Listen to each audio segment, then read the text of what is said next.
When you put content out there, you've got to think of the analogy of feeding birds, right? Most people, they take a handful of seeds and they just chuck it at the bird.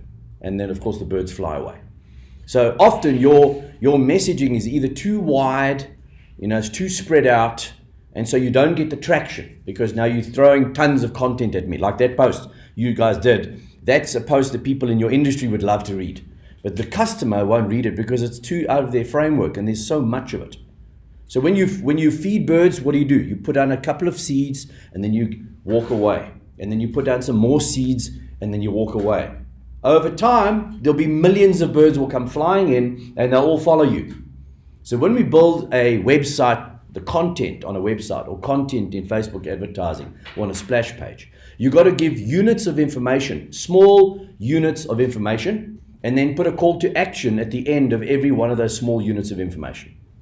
So say something that is compelling, that's gut-wrenching, that gets my attention, support it with a little bit of information, and then put a call to action. Then another panel, again. So what I want you to do is write down 10 triggers.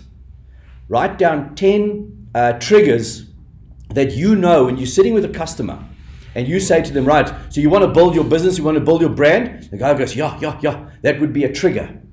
So as you're doing your sales presentation to someone, there'll always be the triggers that when I say this, people react. When I say that, people react. And so by creating a trigger, it allows a person to be triggered. So now if you have a splash page or a website, you have layers and layers and layers of triggering. So like we talk about in Verimark, those adverts on TV, is that they have little units of information. Oh, the doctor's testimonial, and then it's the person using this thing, and then it's another person person who's purchased the product. And they have these layers and layers and layers. And all along the way, they're getting you to want to buy the product. Now, if you just go and stick this big thing out there, big blob of information, there's no decision-making units on there. And so that's why we use splash pages. That's why we build and use splash pages, because a splash page is multiple layers, and then there's a video, and then there's bullet points, like Dorian says. You've got bullet points, and then you've got another video, and then you've got more information, and then you've got another compelling headline. And it just, as the person's scrolling down, because remember, your phone right now, people scroll in units of information. So if you redirect me from Facebook or redirect me from any platform to land on the website, you've got to put me in an environment of decision-making, steps. And the reason most people, like in your case, you say, but we're not getting the guys to fill in a form, we're not getting sales, is because you haven't broken it up into decision-making units. That's how you get me to make a decision. It's not rocket science.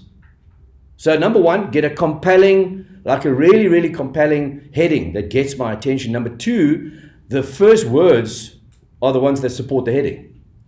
Now, some people, I hate those articles where the guy, you see this great heading and it puts you in a real soft, crappy article. Have you ever seen that? And it's sometimes so short, you're going, you redirected me and you're not telling me anything.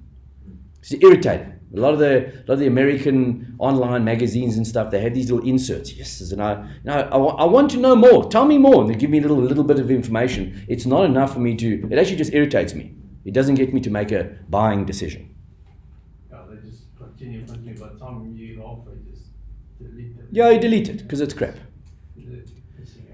So if you want to, like in your case, if you want to build decision making content, you need to chop it up into the triggers of why people do what you do, why they will take your product. Shower me with reasons why I should buy from you and not your competitors. Do